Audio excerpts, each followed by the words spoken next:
It was just past 7 a.m. when Jack Donovan, a single father of two and a quiet auto mechanic in small-town Ohio, pulled into the local diner for his usual black coffee and eggs over easy.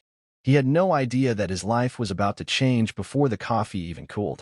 At the far end of the counter sat a woman huddled with 4 kids. They weren't eating, just sipping water, eyes sunken, clothes rumpled like they'd slept in them.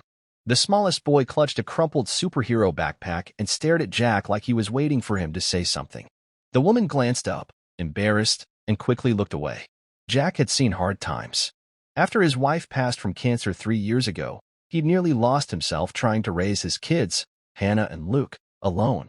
But something about this woman, this broken but composed stranger, stirred something deeper than pity. It was recognition. "Excuse me," he said, approaching her. "You and the kids okay?" The woman hesitated, then nodded with a tight smile. "We're fine. Just in between things right now." She didn't say her name, but Jack noticed her shaking hands and the way she pushed the one biscuit they could afford toward her youngest, pretending she wasn't hungry. He ordered extra pancakes, bacon, and toast, then slid them quietly to their table. She resisted. "You don't have to." "I know," he said, "but I want to." Over the next few days, Jack learned her name was Rachel, recently widowed after her husband died in a sudden construction accident. His family, citing differences, had kicked her and the children out when she couldn't keep up with rent. No job, no car, no safety net. Just her and her 4 kids, ages 3 to 11, living out of a shelter when they weren't at the diner. Jack didn't think twice. He invited them home. His house wasn't big, just 3 bedrooms and a rickety porch swing that creaked louder than it swayed. But there was space and more than enough warmth to share. At first, it was chaos. 7 people under one roof meant noise, clutter, and learning new rhythms. Jack wasn't used to little girls braiding hair in the hallway or finding dinosaur toys in the dryer. But slowly, the house began to feel whole. Luke, once a loner since his mom passed, bonded with Rachel's oldest son, Micah, over baseball cards and backyard football.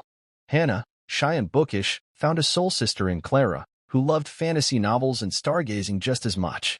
Rachel, still grieving and shell-shocked, tried to stay out of Jack's way.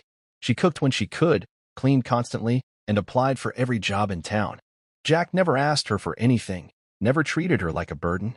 That baffled her. People weren't usually kind without a reason. One evening, when the kids were asleep and the living room smelled like popcorn and crayons, Rachel sat next to Jack on the porch. "Why are you doing this?" she asked. "We're not your responsibility." Jack looked out into the dark. 3 years ago, when my wife died, I thought I'd never be okay again. But people helped me, fed us, watched my kids when I was drowning. Now it's my turn. And besides, you're not a burden. You're family now. Rachel's eyes filled with tears. She hadn't heard the word family spoken like that in a long time. Weeks passed, then months. Rachel landed a job as a receptionist at the local clinic. Jack built bunk beds for the boys, painted the girls' room pink and lavender. They shared birthdays, built forts, carved pumpkins, and cried together when Rachel's youngest had a health scare. One snowy December night, Jack came home late to find the living room lit only by the tree, ornaments glittering like stardust.